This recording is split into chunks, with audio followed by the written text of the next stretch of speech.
한국을 방문 중인 성김 미국 대북 특별대표와 한국 측이 북한에 대한 인도주의적 지원 방안을 보다 구체적으로 논의한 것에 대해 미국의 전문가들은 미국이 북한과 관여할 의사를 재확인한 것으로 분석했습니다.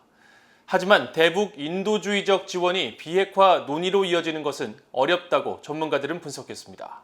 첫 소식 김영규 기자가 보도합니다. 2달 만에 서울을 다시 찾은 성김 미국 대북 특별대표는 23일 노규덕 한국 외교부 한반도 평화교섭 본부장과 만났습니다. 양측은 한반도의 완전한 비핵화와 항구적 평화 정착에 실질적 진전을 위한 협력 방안, 그리고 대북 인도적 지원 문제를 협의하면서 지원 가능한 분야로 보건과 감염병 방역, 식수, 위생 등을 논의한 것으로 전해졌습니다.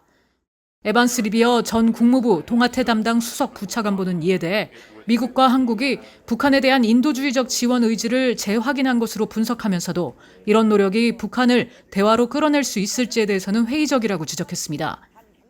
I think they're handling these issues quite separately. The issue of humanitarian assistance on the one hand and the nuclear issue on the other. It's one thing to have a discussion, but it's a very, very different thing to have a discussion about denuclearization. 앤서니 루지에로 전 백악관 국가안전보장회의 북한 담당 국장도 인도주의적 지원과 북한과의 협상을 연결짓는 건 어려운 일이라고 단언했습니다.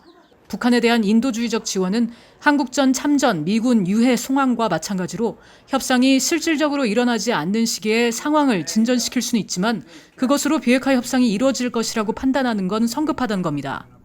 Just because we're doing humanitarian aid doesn't mean that that's going to represent some kind of breakthrough in the negotiations, because it's not something that the U.S. or South Korea side is providing to North Korea as an incentive to return to the negotiations.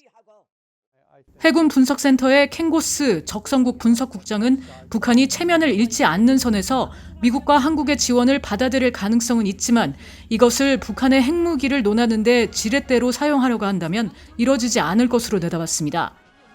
미국 국방부에서 북한 담당 선임 보좌관을 지냈던 프랭크 엄 미국 평화연구소 선임 연구원은 미국과 한국이 대북 지원 논의를 한다고 해도 북한이 받아들인다는 보장은 없다고 말했습니다.